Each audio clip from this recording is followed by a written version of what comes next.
Today, in the media conference with Lal Goel, which is brought to you by V4 News, Caru News, V4 Stream, Malnadu TV India, News Gaon Se, Samvad Sarokar News, Bharat Post News, Organ Donation India Foundation and Gyan. Our endeavor is to enlighten you with the current topic. And today's our topic is not only current, but burning. It's a very, very hot topic, and the topic is and very relevant. But before I will go on the main topic, I would like to inform you today the world is observing International Day of Education. International Day of Education is an annual international observance day held on January 24th and is dedicated to education. On December 3rd, 2018, the United Nations General Assembly adopted a resolution proclaiming January 24th as International Day of Education in celebration of the role of education for bringing global peace and sustainable development. Media conference with Lal Goel wishes that every child should be educated, whether boy or girl. India is celebrating today the National Girl Child Day. National Girl Child Day in India is celebrated on January 24th every year. The day was an initiative of the Ministry of Women and Child Development in 2008. The objective behind celebrating to the girls of India. It also aims towards promoting awareness about the rights of the girl education and their health and nutrition. Media conference with Lal Goel wishes everyone a very happy Girl Child Day. And on this very, very important day, that is the Girl Child Day, we are taking a topic that is marital rape, a curse on Indian wives.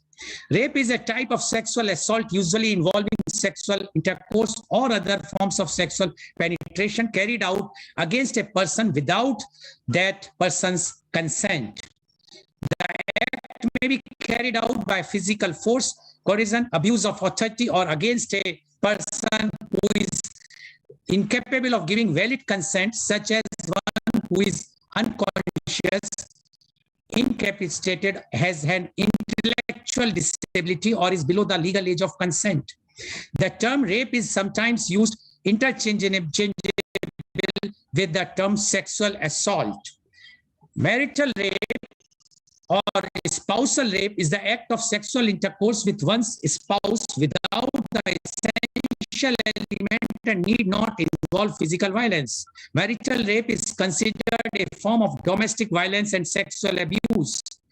Although historically sexual intercourse within marriage was regarded as a right of spouses, engaging in the act without the spouse's consent is now widely classified as rape by many societies around the world, repudiately by internet.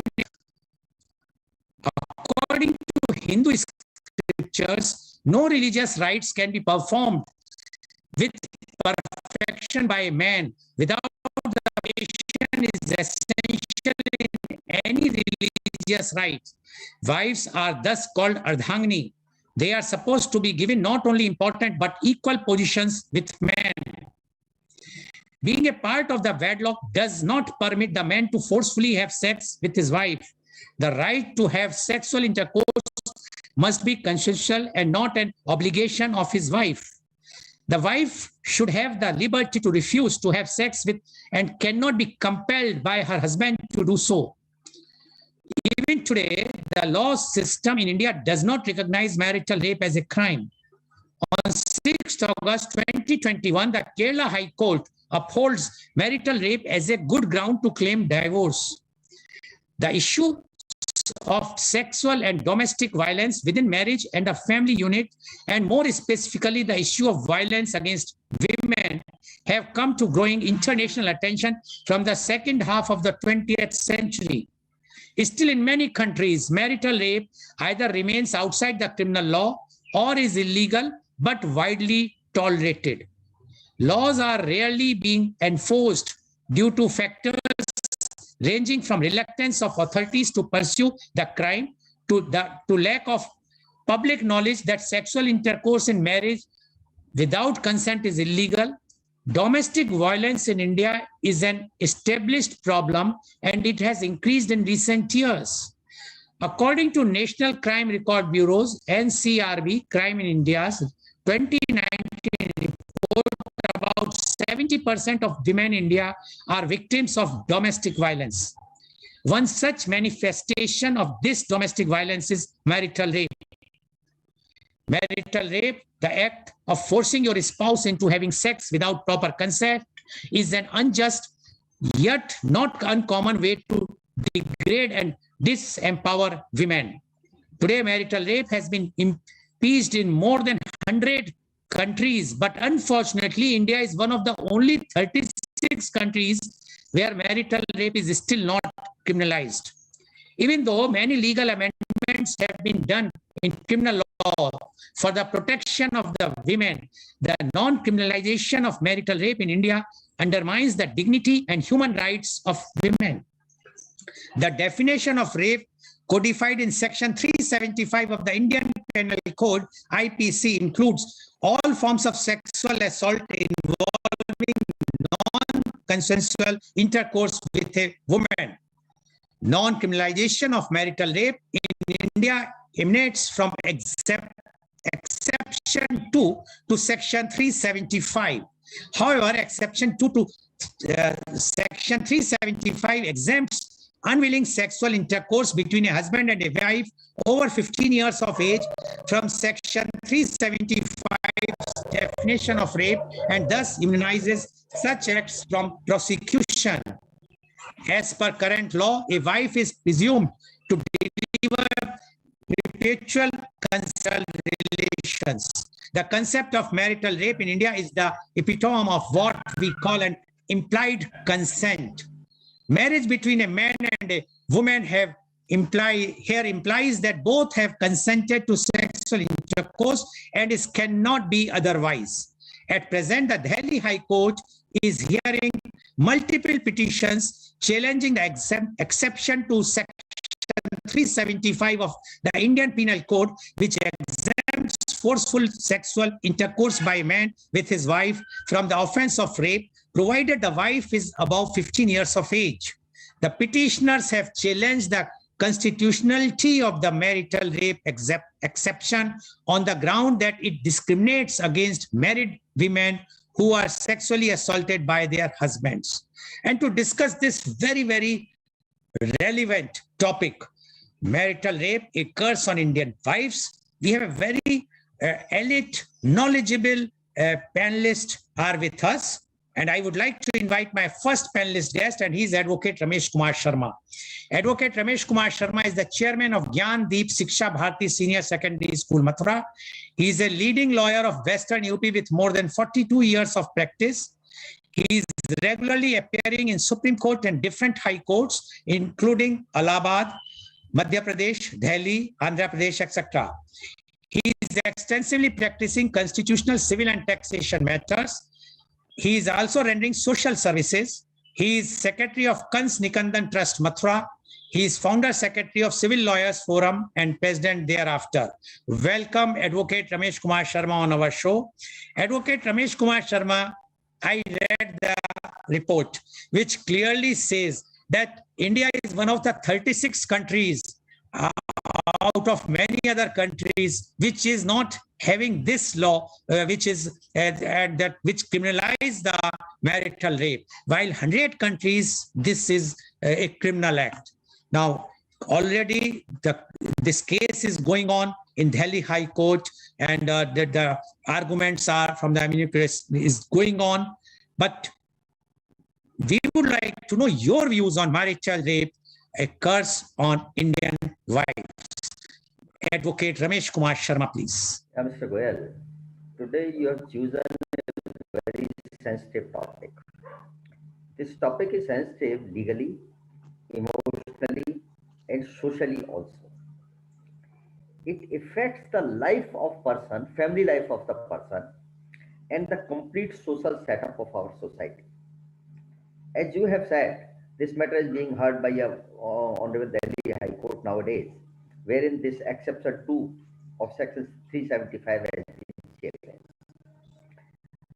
The main the challenge is that without consent, the physical relationship with the wife should be an offense and punishable with the punishment which is provided under the definition of rape, that is not less than 7 years.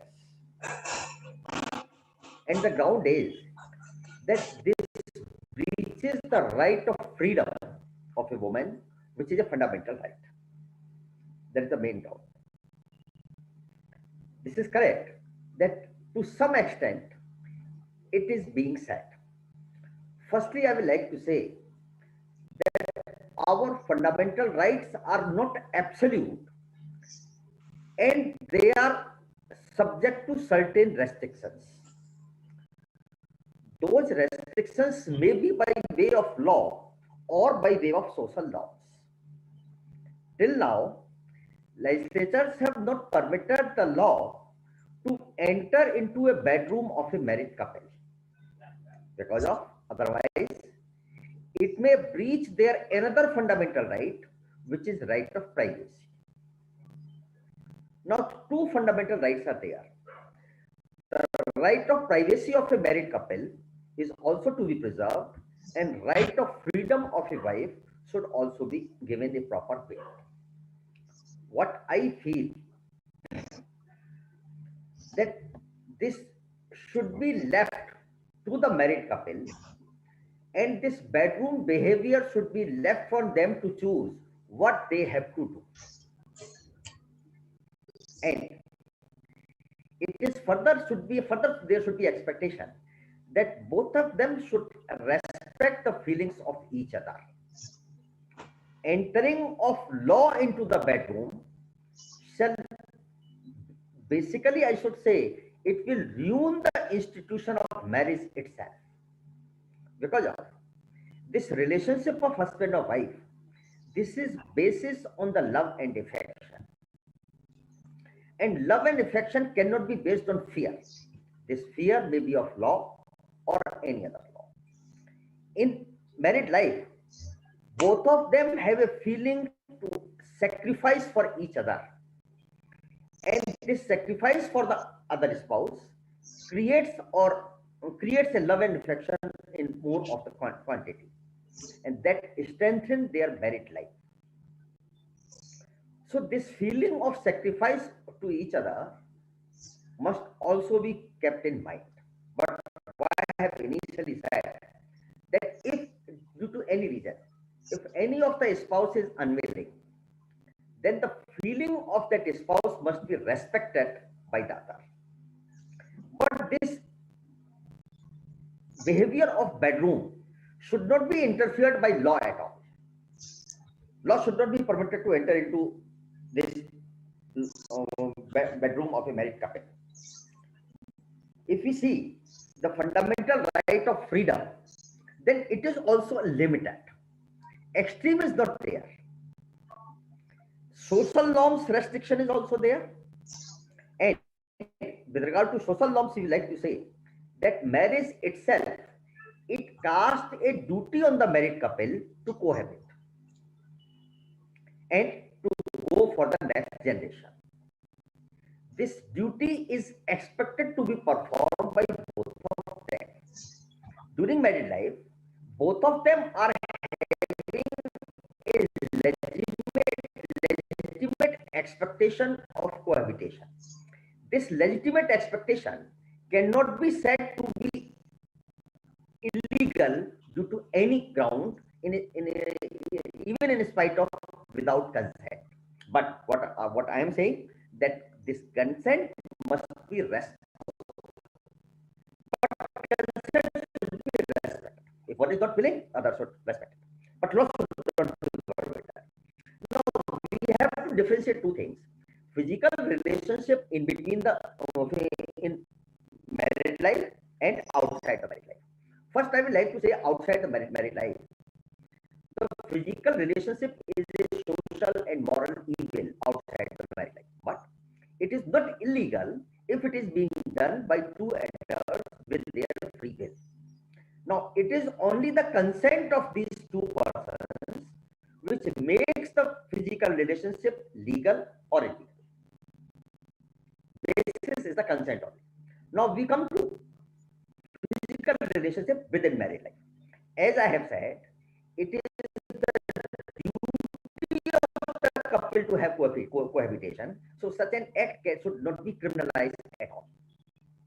But feelings of each other should be respected by the others. So when we go to other side, with regard to the fundamental rights, the willingness or unwillingness should be interpreted within the scope of the married life, and the difference, physical relationship outside the married life or inside the married life, must have been maintained. If this difference is being diminished by this interpretation which is giving nowadays, that without consent it is rape outside the married life and inside the married life, then there shall be no importance of this institution of marriage itself, and it will destroy the complete our social system, which shall not be advisable at all. I want to say one more thing. Recently our CGI have said that our legislators are, at the time of framing of law, they are not considering the long-lasting effect of the law which they are framing. That is correct. And that's why our CGI has said that courts are feeling difficulties in interpretation of law. The words are meaning something else, and though that meaning is being given it to interpretation, then it may destroy the social setup of our society. So that is becoming a problem for the courts to interpret the law. What I want to say, that this principle should also be made applicable for the High Courts and Honorable Supreme Court to interpret the law. At the time of interpretation of law, courts should also consider the long-lasting effect of their interpretation. Not only by the pure fundamental right version or by the pure meaning of the words, but the long-lasting effect of their interpretation on the social setup of our society. This must be kept in mind, and this is a very important aspect which our Honorable CGI has said very recently. So my view is that this action should not be criminalized at all. Rather, we should train both of them to respect the feelings of each other. Criminalization of bedroom activities will destroy the institution of marriage itself. That's all. Thank you very much, Advocate Ramesh Kumar Sharma, for giving your very strong views. And according to Advocate Ramesh Kumar Sharma, this act should not be criminalized, and the exception should remain like this, because he says if we will put it under the criminalization, then the marriage institution will be destroyed. There will be no difference between a physical relationship outside and inside the marriage institution. And he is of very clear view that if we will do it, if we will remove this and put it in the criminalization or make it as treated as a rape, then it will destroy and it will have a very long-lasting effect on our social fabric and social setup. Thank you very much, Advocate Ramesh Kumar Sharma. Definitely, when I will come back, I am going to ask some questions which will be not suitable what you are saying, but definitely because our purpose is to create awareness and to bring to the knowledge of the public at large, and let the people of the country should decide what is right and what is wrong. After all, they are more intelligent than many of us. So thank you very much, Advocate Ramesh Kumar Sharma. Now I would like to invite my next panelist guest, and she's Advocate Anita Mahapatra. Advocate Anita Mahapatra is an eminent lawyer and partner in Attorney Alliance law firm based out in Delhi, having more than 24 years of working in various industries and fields, out of which 12 years in the legal field. Being a daughter of an army officer, she had an opportunity to her schooling in various states of India. She was active NCC cadet and marched on Rajpath in the year 9 NCC. At present, she is helping most needy women who are the victims at the events of domestic violence, sexual harassment, rape, molestation services. Apart from her profession, she is active marathon runner. Welcome, Advocate Anita Mahapatra on our show. Advocate Anita Mahapatra, you have heard what Advocate Ramesh Kumar Sharma has mentioned. And he is a very, very clear view that we should not destroy that exception which is there under 375. We would like to know your views, because you are dealing basically for the domestic violence and sexual harassment and rape, etc. cases, in which definitely you might be getting many cases where the marital rape is involved. We would like to know marital rape, a curse on Indian wives. Advocate Anita Mahapatra, please. Thank you, Mr. Goel. Good morning, everyone. Good morning, panelists. Good morning, all the viewers who are listening to the burning topic today, marital rape. So this actually criminalization of marital rape, it has been a long outstanding debate in India. And today I got opportunity to speak on this topic. So while at a macro level and at the face of it, social media users bat for the same, it is important to understand the other side and ground realities before pushing for any law which may seem popular and driven by emotions. So, okay, let me start with a little, background of this topic, how this topic came to limelight. Today, everybody is talking on this, and senior counsels are arguing since January 7. It's still pending, and arguments are being heard in Delhi High Court, and judgment yet to be passed. So, why this has come up?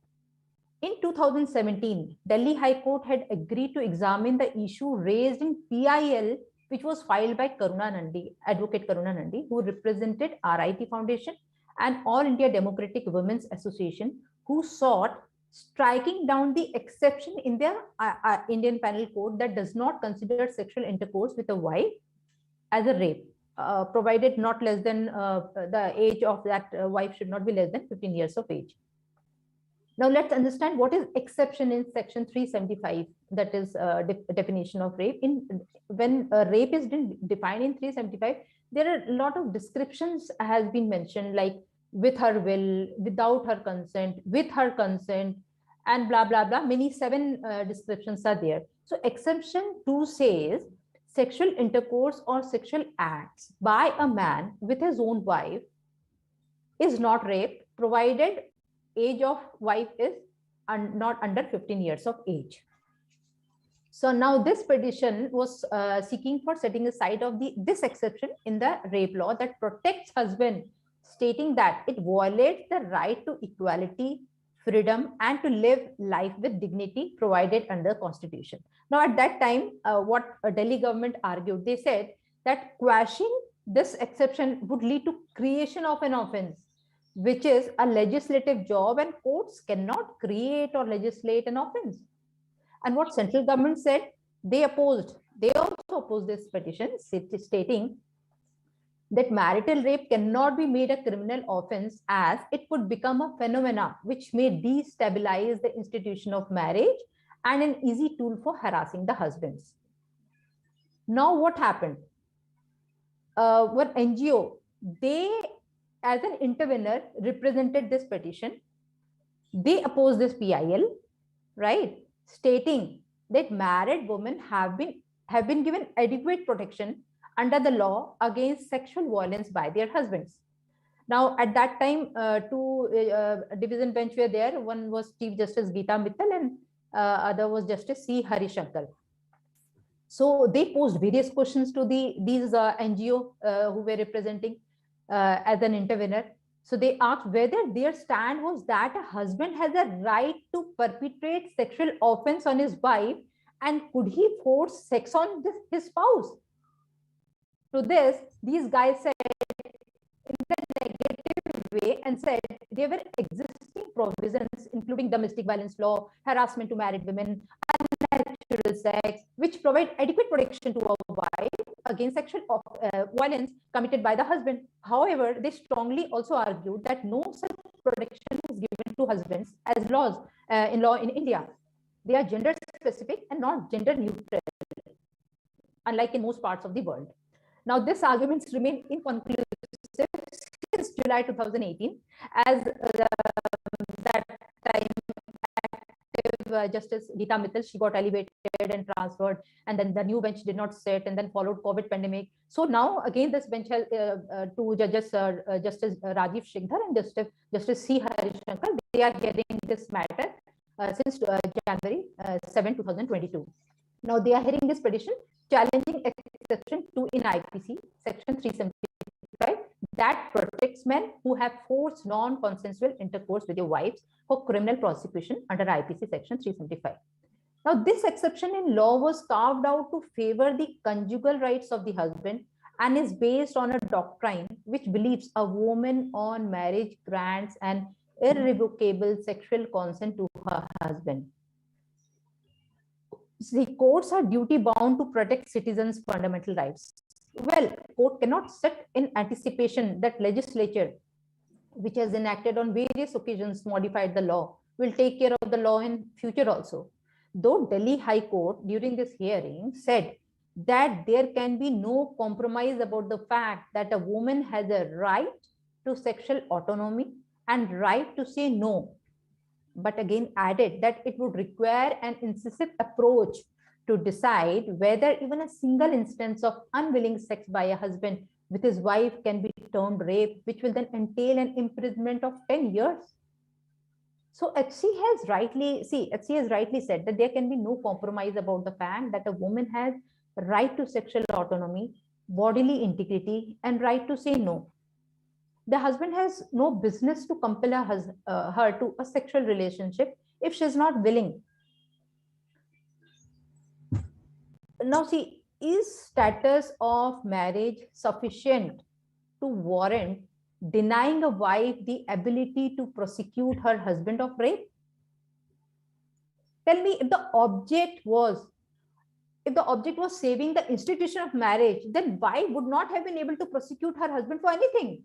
If there is a possibility of misuse of provision, there can be misuse of section 376, 498A, domestic violence, blah, blah, blah. Lot many sections are there. It can be misused. But is that a ground to deny to even that one wife who has been violated? It's time law tells the wife, मर्जी है आपकी, वर है आपका, आप पति परमेश्वर वाली बात नहीं.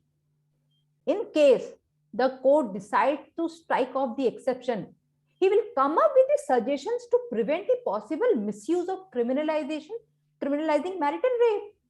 Of course, it will come up with the solution. Now, see, according to NCRB, National Crime Records Bureau, 70% of women in India are facing domestic violence. In ancient times, woman was considered as property of husband or father. After marriage, she is considered as sexual property of husband. Before marriage, a property of father. And if they get raped, that means their property has been vandalized. So rape was considered as rape against woman, not against her husband, as she was her sexual property. Now see, Babylonia in 1900 BCE, a man was punishable by death if he intercourse with anyone's wife or anyone's daughter, because it was believed that wife or daughter is someone's property. Similarly, long time back, also rape was considered a property crime. That's why it was believed that husband can't rape a wife, as wife is his property and he can do anything with her. Even 17th and 18th century, when British Empire was established, then laws were made that rape is crime against women. This law was introduced only because rape violates sexual purity of a woman. And after marriage, husband cannot violate sexual purity of a wife. During that time, questions were asked about purity of a woman. From British era only, there have been a very conservative thought that woman is recognized by her husband only because they are their property. So this is what we call it doctrine of coverture. Now see, in IPC, gang rape, date rape, campus rape, all kind of rape is defined in IPC except rape by husband. Why? Now see, while decriminalizing adultery by Supreme Court of India in 2018, What that means? That means that husband and wife were one person after marriage, right? So see, according to me, legal exception which protects marital rape is violative of Article 14 and also violates a married woman's right to dignity, liberty, and personal and sexual autonomy. Criminalized marital rape is not a woman's right, but a human right. If a sex worker can raise issue for rape, why not a wife? Marriage is not a lifetime consent.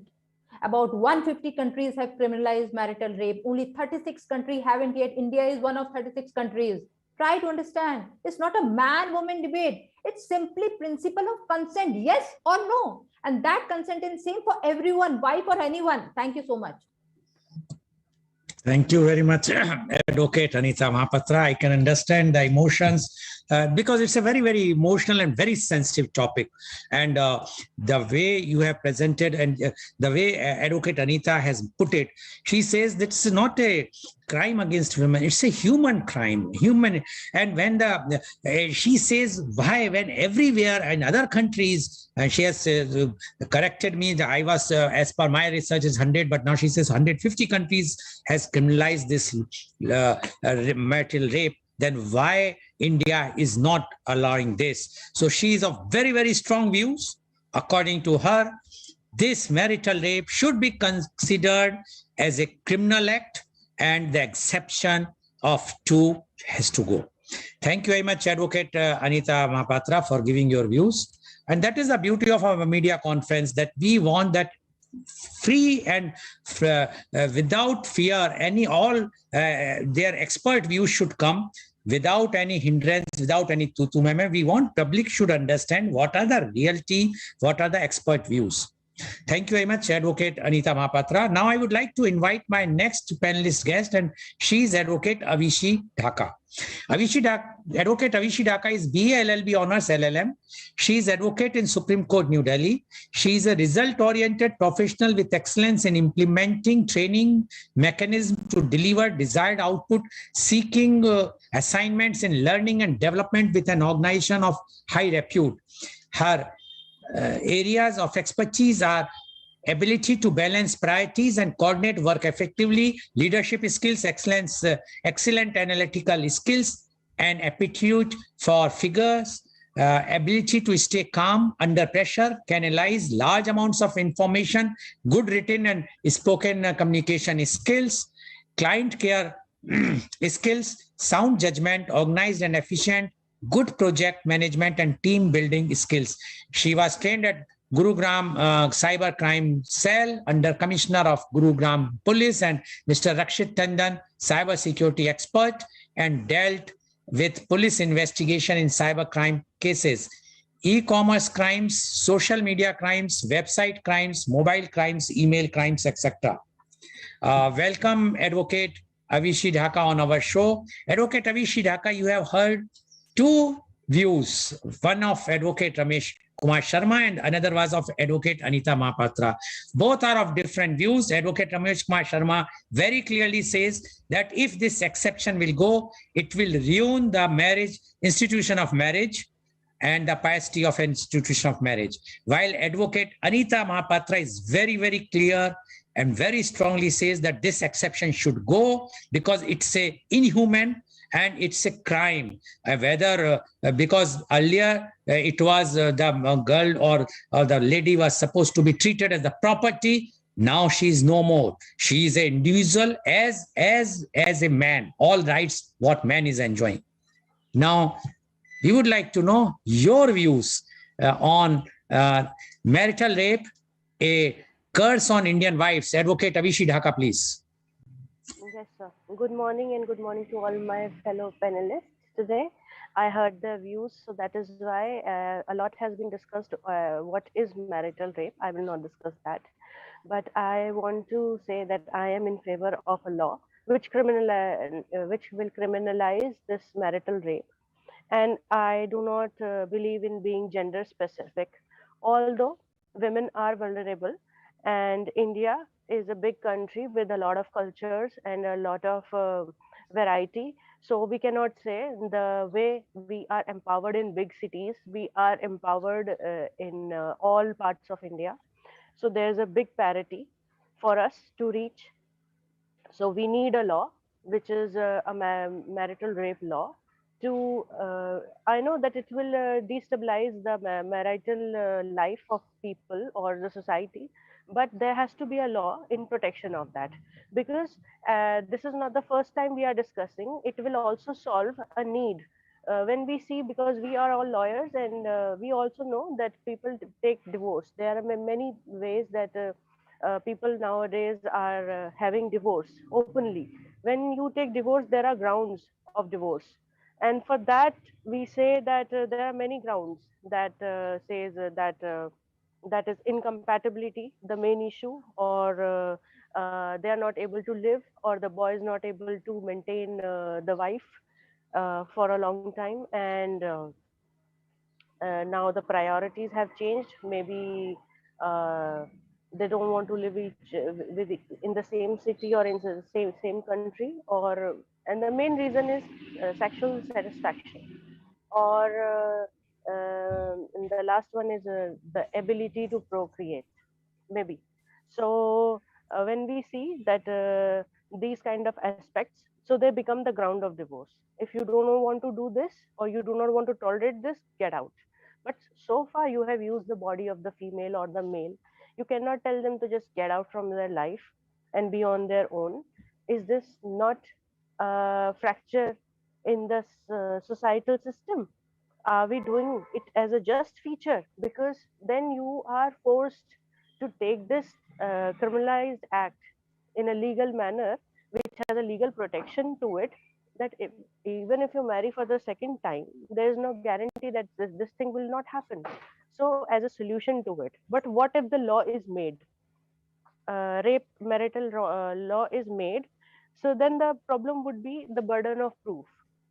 How will the wife prove that he had you know raped that time, and his feelings were not the same? They were he was in a mood of rape, or how you going to define that he was abusing his authority, confidence, love, and maybe how are you going to prove that you were not submissive at that time?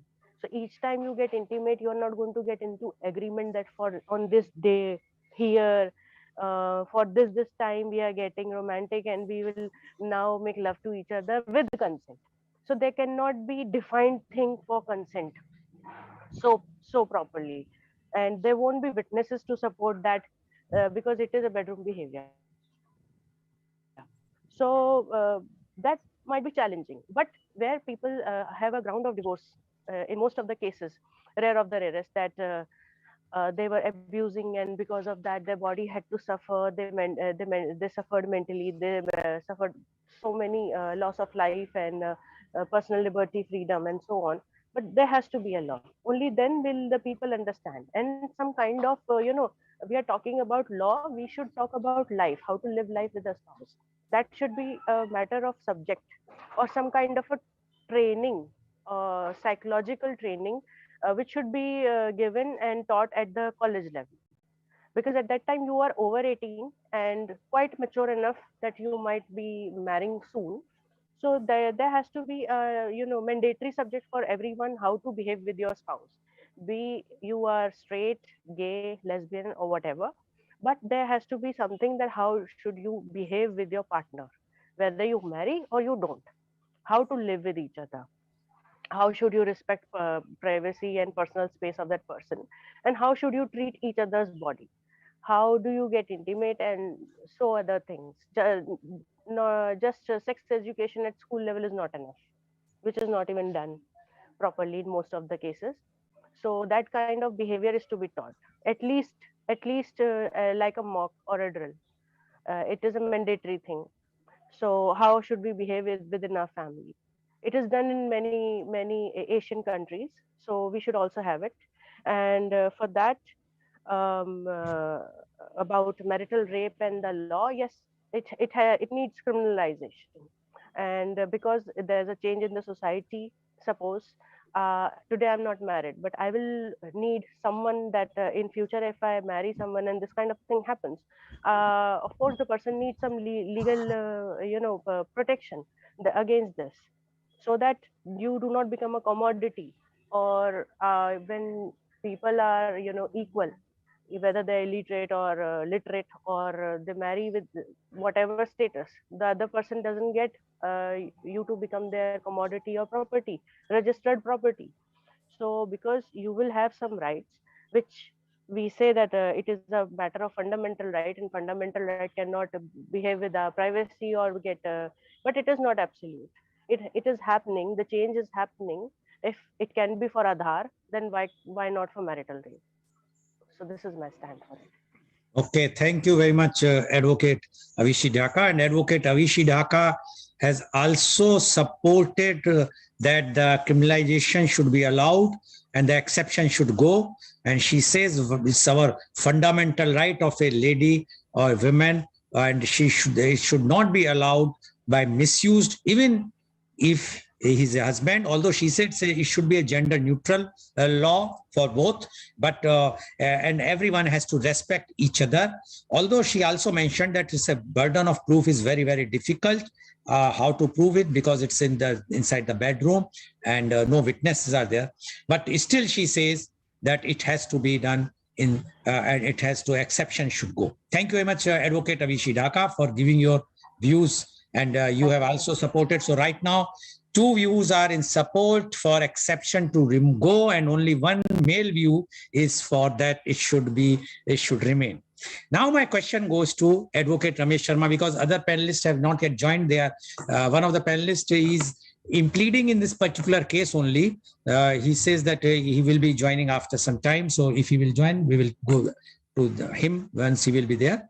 Advocate Ramesh Kumar Sharma, my question to you is, does a woman lose the right to her own body after marriage? Not at all. Then, not at all. I'm coming. Not at all. That's why I have already said that feelings of the wife must be respected by the husband, not by force of law, but by the emotions of the husband. And Avshi has rightly said that for that purpose, a proper education must be given to the children. To whom? To the children who are going to marry very soon, as Avshi has said. She is very right on the point. No, but not by force of law, but by way of respect to each other. But Advocate Sharma, if let's take a scenario which is happening. After all, we are 140 crores, and people emphasize that we are at 140 crores. Always they say, yesterday in my discussion about the vaccine, they were all panelists were saying we are 140 crores. So today I'm saying, yes, we are 140 crores. And you cannot expect everyone to follow your moralities and that respect. If take a scenario when he's not respecting, what is the remedy for it? Advocate Sharma, is there any meter to gauge? Yeah, Mr. Goel. Then what shall be the result? As I have referred the session of 𝐂𝐀𝐑𝐔, that the result said be the case of rape shall be initiated against the husband. It will go for years, and even if the husband is paralyzed, not for then 7 or 10 years, whatever is there, the married life or the life of the wife is ruined totally. So she is the ultimate sufferer of that offense. But it means what Advocate Anita has mentioned very clearly, it means even for domestic violence, every High Court and Supreme Court has specifically said that the provisions of domestic violence and dowry provisions are being mostly misused by the ladies. Every High Court and Supreme Court have said. And that was they have liberalized the provisions of bail for family members, not for the husband, but for all the family members, because of the misuse of the provision. Okay. And there are also chances of the misuse of this provision also. Okay, so you agree one thing, that woman is not losing her right on her body, but definitely she is having after marriage, but she is having no right to say no to her husband if he is not in a good position. We have seen him in the movies how the husband is coming. Whatever she is having a right to say no, and the husband should respect her no, but not by force of law. But if he is not having any sense, if he is totally drunk and then he wants to force, at that time, how will he respect? He is not knowing. Anyway, thank you very much, Advocate Sharma. Anyway. I will come back to you Okay, because okay. right now Advocate 𝐂𝐀𝐑𝐔 Gandhi has joined us. So I would like to invite and introduce Advocate 𝐂𝐀𝐑𝐔 Gandhi. Advocate 𝐂𝐂𝐑𝐔 Gandhi is the managing partner of Niti Nyay Law Offices, New Delhi. After doing his graduation in mathematics and statistics from St. Stephen's College, he completed his management from Faculty of Management Studies, FMS, University of Delhi. He worked in American Express Private Limited in their Risk and Information Department before he decided to do law from Faculty of Law, University of Delhi. He has research paper on Social and Environmental Disclosure Index, SEDI. He deals with cases of check, dishonor, probate, succession, partition and possession, recovery suits, commercial suits, service matters, writ petition, civil and criminal, apart from pro bono litigation.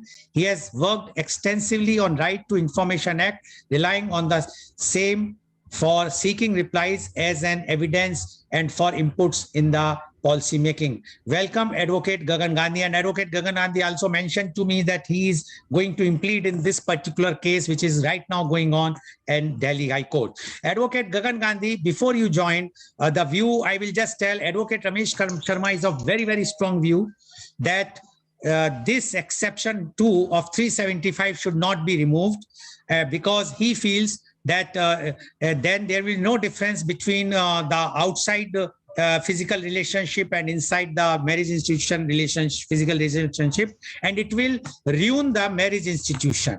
While Advocate Mahapatra as well as Advocate Avishi Dhaka of very, very strong views that this exception should go. Now, we would like to know your views on marital rape, a curse on Indian wives. Advocate 𝐂𝐂𝐑𝐔 Gandhi, please. Yeah, thanks, Mr. Goel, for inviting me and giving me the opportunity to voice my opinion on this very controversial topic, I would say. And I was listening to Advocate Ramesh on his views on this. And so whenever it comes to marriage, I do not know why it becomes man versus woman. Why it is not man and woman? Because marriage is an institution and there is a premium attached to that institution. So, and that premium should not be taken away by any law whatsoever. So, and as Advocate Ramesh was saying, that it should not be by force of law. It should actually, the law is as good as its practitioners. So if people are not willing to accept any law, your law is bad actually. Your law is bound to fail eventually. And if we look at 498A, its inception, and the sequence of events. So it was enacted in 1983 because of rise in dowry death cases. And today we are standing in 2021 after around 30-35 years of the enactment of that particular law. So which was particularly enacted to protect the wives. So it is a special class of legislation for the particular class of people to give them special protection in the backdrop of the dowry deaths which were taking place. Now, judgment after judgment, Law Commission report after Law Commission report, it has been observed by statistics that the effectiveness of that particular provision and how that provision has been used over the time. So you will realize, you'll come to know that it has done more harm than good. Now, I'm not saying that law is bad. No law is bad. With due respect to everybody, every citizen of this country has a right to seek protection. But that protection should be legitimate, should be justified. Now comes the year 2013. So this year is actually a turning point in the history of 498A. Why it is turning point? Because of Ramesh Kumar versus State of Bihar. So what it did, it stopped the automatic arrest first. Secondly, it laid down criteria for arrest. Third, it removed the family members from arrest. Now, somebody's family is staying in Canada. Can you imagine that all will be also be involved in the cruelty inflicted upon the woman? So, but yes, I am not saying that they should not be given protection. They should be given protection. the law agencies, the judiciary must came to the aid of everybody. But does that mean that men do not have a right to live a dignified life? Does that mean that no matter what, men are above cruelty, that they can never be subjected to cruelty, or they can never be victim of cruelty? Answer is no. But if you look at IPC, do you find any single provision? The answer is no. Then what? Are we talking about family as a unit, or are we creating silos in the family itself? Are we moving in that direction? The answer is no. Now comes to the exception which has been carved out in 375. So this is a legitimate this is a legitimate differentiation actually which has done. So this differentiation is between marriage and not marriage. So people who choose not to get married, they incur risk of inviting 375 also. But people who choose to get married, they have a greater responsibility. So with greater responsibility comes greater privilege. So I would call it a privilege which has been given actually for choosing this institution, for carrying the family forward, which has not been given to people who are living outside marriage as husband and wife in a live-in relationship. Now, think from the perspective of choosing two options. Now, if I'm given an option of going to a live-in relationship as compared to getting into an institution called marriage. So if I see that I am going to have the same consequences, why would I choose a marital relationship? I would say, okay, it is easy for me to enter into live-in relationship and it's easy for me to exit. The consequences are going to remain same. I have to take care of the maintenance. I will be penalized for the cruelty. Domestic Violence Act also will be inflicted upon me. And so it is endless. I will be responsible for the children born out of that relationship. So where is that premium, that incentive actually given to that institution? So we have to maintain the sacrament, that sacrosancy of that relationship. And when we talk about removing the exception, we always come out with the comparison between rest of the world. So we are telling that 150 countries are signatory to this. Hence, India should also become signatory to it. Now, the concept of marriage in India is totally different. It's totally different from the Western world. So here, if you look at Manusmriti, there was no concept of divorce. So if you are married, you have married for eternal. Yes, but the concept of divorce came into being because you can't live in a bad marriage, the marriage which is already dead. So that was the purpose of bringing divorce. But the objective remains the same. The objective is that once you are married forever. And hence, if we remove that exception, so what is going to happen is, will it not open the floodgates for another round of litigations, which was being taken care in 2013? So this petition, which is being argued in the Honorable High Court, was filed in the year 2015. So look at the chain of events. Why it happened in 2015 only? Why it was not considered so grave before 2013? Because Ramesh Kumar was taking care of that. 498A was taking care of that. And suddenly we find that 498 has failed its objective. And there is a recent trend of invoking 377 also in marriages. Now imagine the plight. Now, once this 375 exception is also removed and 377 is also there, then what will be the fate of that marriage? But yes, so if the husband has actually stooped to such an extent that he has to force himself upon his wife, then that is not a marriage. Then that marriage ceases to exist actually. So for that, so there is no point taking forward that marriage actually. But now comes the counter question, that if that has happened, how will I exercise my rights actually against the husband who has done that? The answer is, there are enough checks and balances. But as Advocate Ramesh was saying, criminal prosecution in a family, in an institution called marriage, will that do justice, or will that do injustice actually? Will it be injustice to the children?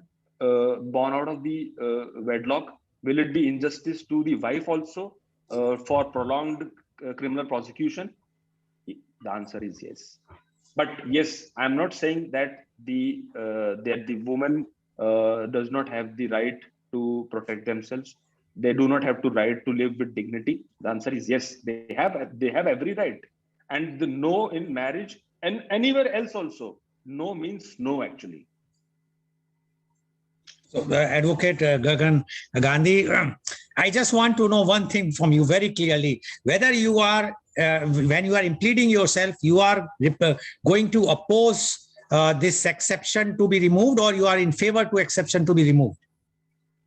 I am always, so if I differentiate between two classes of women, those who are married and those who are not married, I think they are same. Woman is a woman. They need respect. They need dignified life. But what I am worried as a practitioner of law is the outburst, the effectiveness of that particular provision. So you want to that this should remain like this? What exception is there? Okay. Yes. Thank you very much. Thank you very much, Advocate Gagan Gandhi. Now I would like to invite one more guest, although she is not a legal luminary, but she's a medical luminary, I must say. Mr. Lal, I will take your leave to leave this act. Okay, no issues. So if you are leaving, Advocate Gagan Gandhi, my question, one question answer you can give to me, which was basically sent by one of our very regular viewer, as well as he has participated in our this thing, and he has sent it, although it is in Hindi. He is Mr. Paramatma Nand Pandey. He is the farmer and founder president of Utho Jago Foundation, Balia.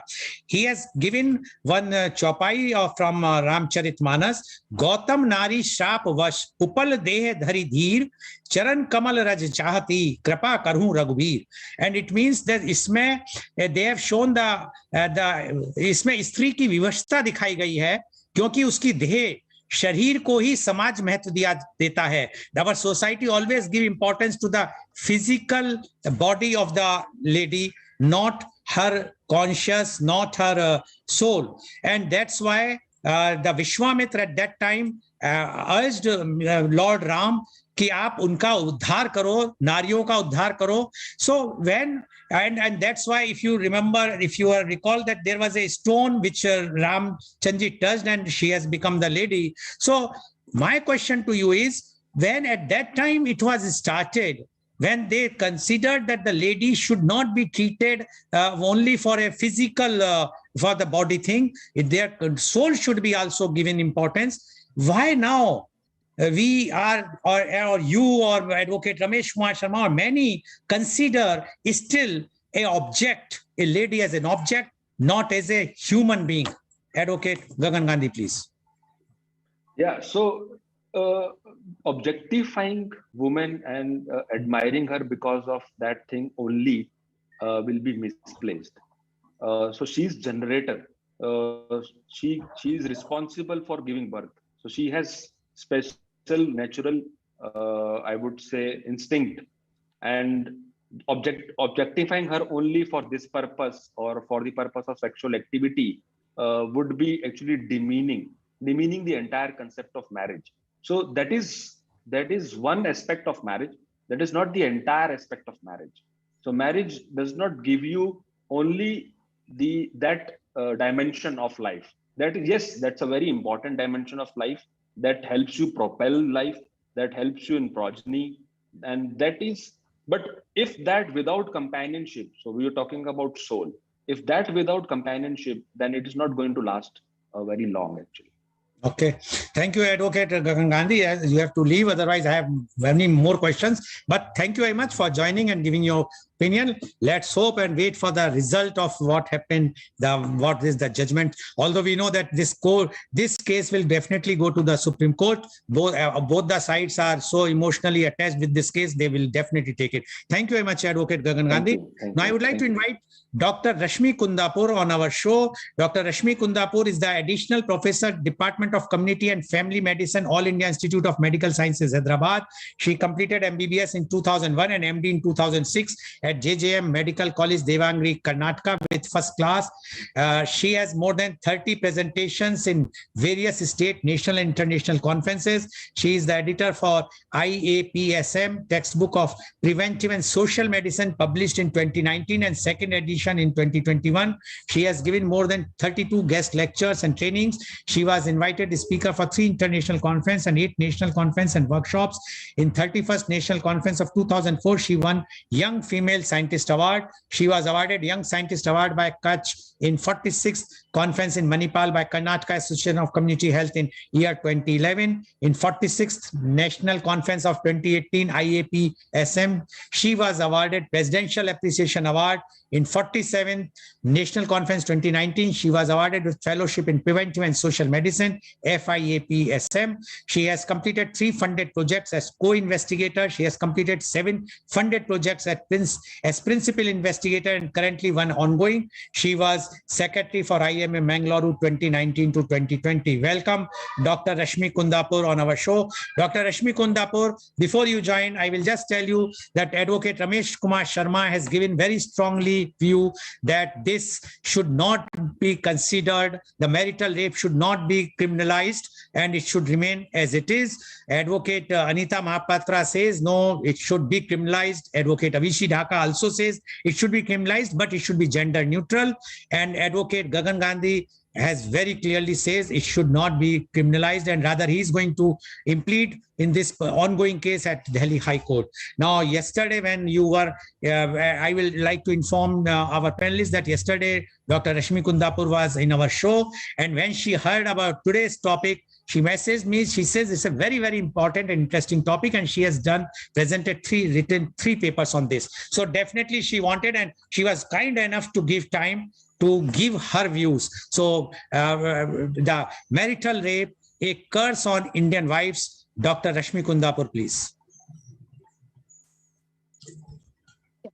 Thank you for inviting me and giving me the opportunity. As I said, one of our funded project, which you said, was on domestic violence by the intimate. Dr. Kundapur, we can't see your face. Yeah. Please, is it possible to switch on your video, please? Yes, please. Go ahead. Sir, it's on. I think there is a little bit of, Yeah. So one of the funded project was on domestic violence on intimate partners in Karnataka. We had done a study on that, and I have, that's what I had. Then we did 3 different projects on that. One was on educated women, one was on an rural woman, and then we also compared between urban and rural women about the domestic violence. The study was on domestic violence. The major part in that was also sexual violence when we encountered the sexual rape. And I would want to just put in this, I want to talk about litigity about all this law as such, but would want to put you all across the data, what we found that is also published in the international journals and national journals of medical journals, because domestic violence is a major medical problem which we face in different part of women mental ability. Could be in pregnancy or in the late part, and we have also seen the mortality in domestic violence. So that is the reason we medical people are interested in this marital rape, or could be of thing as a domestic violence. And we could find that all over, rural or urban, around 7% of the women in marriage are experiencing domestic violence. Of course, majority of it could be emotional violence in the educated and physical violence in the rural uneducated.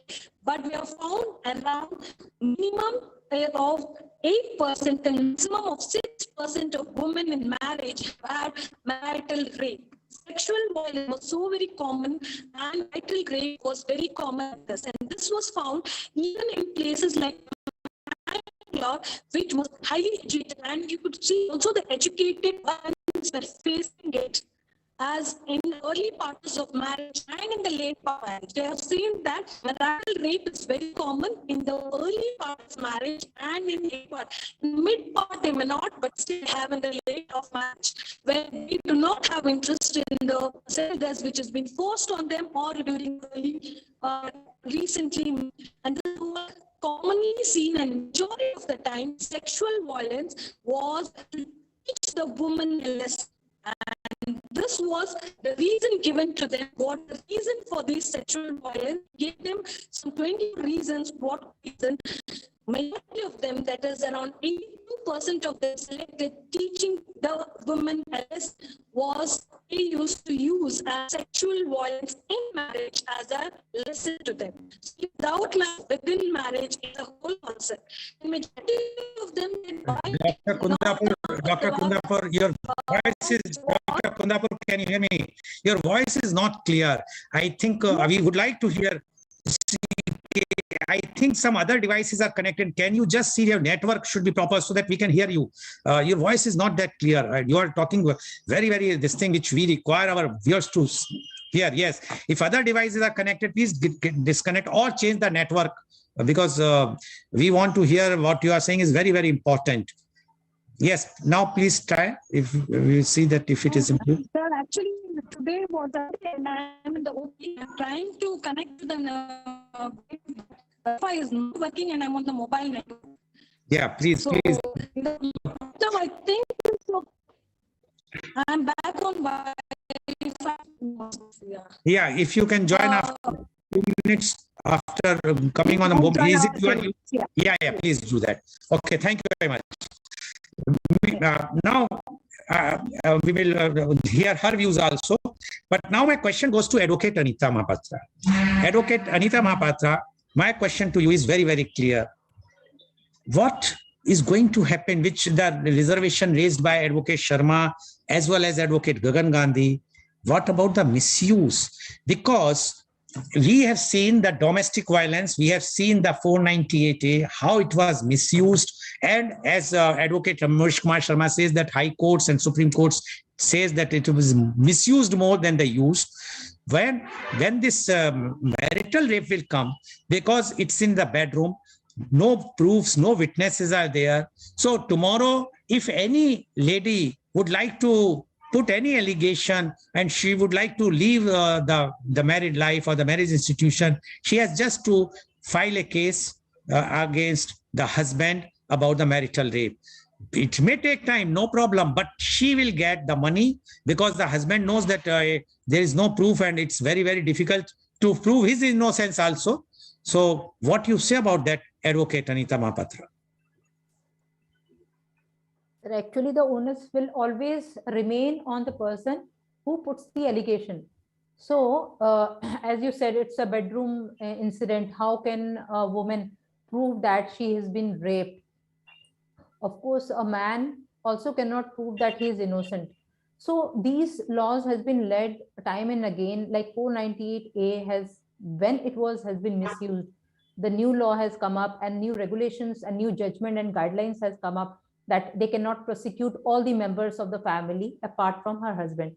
Similarly, same thing can come up, some new guidelines, some new judgment will come up if this marital rape is being misused, because respect is one of the foundation stones upon which the institution of marriage is built, and the wedlock evokes the implied value of respecting the choices individually and decision of the spouse. The husband and wife must ensure that the way they accept each other's approval, they must also agree with their disagreement and understand that no is a clear and strong denial. So I don't think whenever some misused will happen, there will be definitely some legislature or constitution or judicial guidelines or some judgment will definitely come up to stop this misuse of this law, marital rape. Okay. Thank you, Advocate Anita Mahapatra. And sir, I just want to add one thing. It's a vital that our legislatures pay instant attention to the realities of sexual abuse. Actually, the protection of institution of marriage cannot be valid defense to contravene the fundamental rights of a woman to live with dignity and bodily integrity, sir. Okay. Advocate Avishi Dhaka, now before doctor will join, my question to you is, majority of countries like 150 are adopting this thing. And we know very well that Indians are very habitual and always in number one. We are Olympic champions in misusing the laws more than any other country. But when we are talking about legislature or the judiciary, after all, we as a human being, as a citizen of the country, and you all advocates, have you ever decided or have you thought over it, in case if you want to put in this, the exception should go, what are the guidelines and what should be the, you can say, the changes to be made so that it can give the legality, property, that so that the women who is real sufferer should get the justice, as well as it should not be misused. Because the problem which both our advocate, male advocate, I will say, because I know that male chauvinism is always there, male advocates have pleaded very clearly it is going to be misused. So they want to place a victim card. But whether you have anything in your mind, what is the how to safeguard this misuse so that it can be made a law. Advocate Avishi Dhaka, please. There are no formal parameters to stop the misuse of the law. There's no straitjacket formula for knowing who the real victim is, or we can only know it when the cause of action arose or where the problem has come from. But now again, it is a very dicey thing that you became physically intimate, you are spouse anytime, and the last time or last time was in a good with consent, and this time it was without consent. So it is a very confusing and a dicey thing for the judges to handle. It will be a real challenge for the judges, as judges are also human, both male and female, and they will also differ in the view mostly. So how to book them? Till now we are booking them in 377 as we only have this law to protect ourselves, and 498A, because the problem is that you say that you cannot book the other family person of the husband. But the problem is when the case of DV is filed, the husband doesn't appear in the court for long.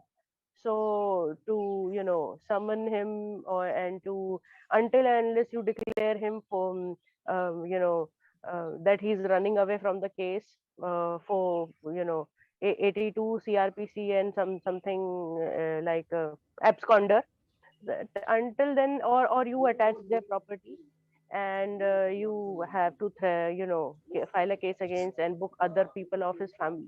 So they do not come in the court, and the problem now again, the real victim is again suffering a million more times. It is multiplied, her victimization. So that is also a problem. Till now we have not found any proper solution to that problem. So how are we going to get a proper parameter to say who is a real victim and who is acting like a victim? So that is why I said it has to be a gender neutral, because till now we do not have any laws for the protection of males, and rape for males or children, they also suffer a lot when they are children, and when emotionally they suffer in marriages, as well as when they get into relationships, and they are robbed for their money. They are seen as money makers, and because there's a blind protection to the women. But being a wife, you cannot be termed as a property, and there has to be a legal protection to it, because when there is a legal protection, you learn to respect the rights of the person. You will automatically respect the right of the person, and you will know when it is submissive, when it is authority, when it is confidence, when it is consent. People understand each and everything, and it is not just about respecting the person's feeling. What if you do not? And that is why the question has come up, when the people are not respecting each other's feelings and emotions. That is why the need of the law has come up. So there has to be a proper law. Okay, thank you very much, Advocate Avishi. Although there are lots of things to be discussed, but I can see Dr. Kundapur, are you there? Switch on your video, please, if you are there. Sir, I cannot is that my video may not give good audio, at least to hear. My network is not that great. I tried in other systems, so it's not very great. Okay, so what we will do, Advocate Kundapur, we will take you your views sometime else, because although we want your views very strongly here, but Yes. because it's being a live telecast, sorry, we could not take your views. But only one thing you can answer. You want this law to be, you mean say it should be criminalized for a marital rape, or it should be what is going on? Just answer which one you want. No. I think it is criminalized so that sex is not considered as an open consent for marriage. Okay. Okay. Thank you very much, Advocate Kundapur. Now my question goes to Advocate Ramesh Kumar Sharma. Why Advocate Ramesh Kumar Sharma? There are 3 women in our conference today, and all of 3 have given very, very clear views that it should be criminalized. You and Advocate Gagan Gandhi, who both male, wanted that it should not be criminalized, because one reason is definitely there is a fear about which you can see, being you are dealing so many divorce cases, etc., family cases. You know that many false cases have been filed, people are filing. But after all, 150 countries has agreed. If they have this law, why India is lacking? And as far as education, once the law will come, definitely whatsoever the shortcomings, as our earlier panelists have mentioned, that it will be rectified again and again, but not to give that dignity, because what you are saying is respect. Respect, there is no meter. It's all emotional when we are talking of physical thing. So my question to you again, Advocate Sharma, is why we are afraid, why because one side you say marriage institution is a very pious institution. It's on faith. When it is on faith, why you presume that it will be misused by the wife always? Advocate Ramesh Kumar Sharma, please. Yeah, Mr. Goel, much has been said about the 150 countries who have criminalized this marital rape. I would like to say that in our social setup, the institution of marriage is very strong. This institution itself is having so many norms which are being followed by the persons. The social Advocate setup Ramesh Kumar Sharma, Advocate Ramesh Kumar Sharma. I will just add one thing. You are saying our marriage institution is very strong. No, it is not strong. We are based on dowry. We are there where we burned our wife. These are the events which have been created outside the institution of marriage, not in the institution of the marriage itself. They have been created by the time which is outside the marriage. And okay. They have been operated anyway. Please go ahead. But the social setup of all those countries may be of different type. So only because of all those countries have make it criminalize the marital rape, we should do so. This should not be proper at all. What I want to say, and you have also said, that 2 males are at a different line and 3 women are at different line. This should not be looked like that. What I want to say, that criminalization of marital rape will affect much more the women, much more than the men. It will more negatively affect the women. The weapon is there in the hands of the women, may not be misused. I am saying it is properly being used, left the misuse. Then what will happen? Let there be a divorce on that ground. Let there be a punishment of rape for the husband for 7 years, 10 years, whatever be the whole life of the woman is destroyed thereafter. And she shall be ultimately and much more sufferer in that case. Whatever quantity she suffered today, after criminalization of marital rape, she shall be much more sufferer at that time. Okay. So I am saying it in the interest of the woman. Okay. It should not be criminalized. Okay. Advocate Anita Mahapatra, what Advocate Ramesh Kumar Sharma is saying is, why you want to criminalize it? You have you can go for the divorce. For the domestic violence, you already have law. You can apply for a domestic violence and go for a divorce. That is a Kerala High Court has also given last year the judgment very clearly. So instead of criminalizing or taking the exception, you can apply for domestic violence and go for the divorce instead of criminalize or penalize or making the husband arrested for the rape. What do you say about this, Advocate Anita?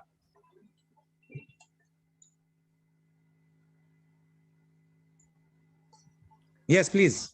See, rape by husband is more brutal than rape by a stranger. And its ignorance is a serious breach of a person's fundamental right to life and personal liberty.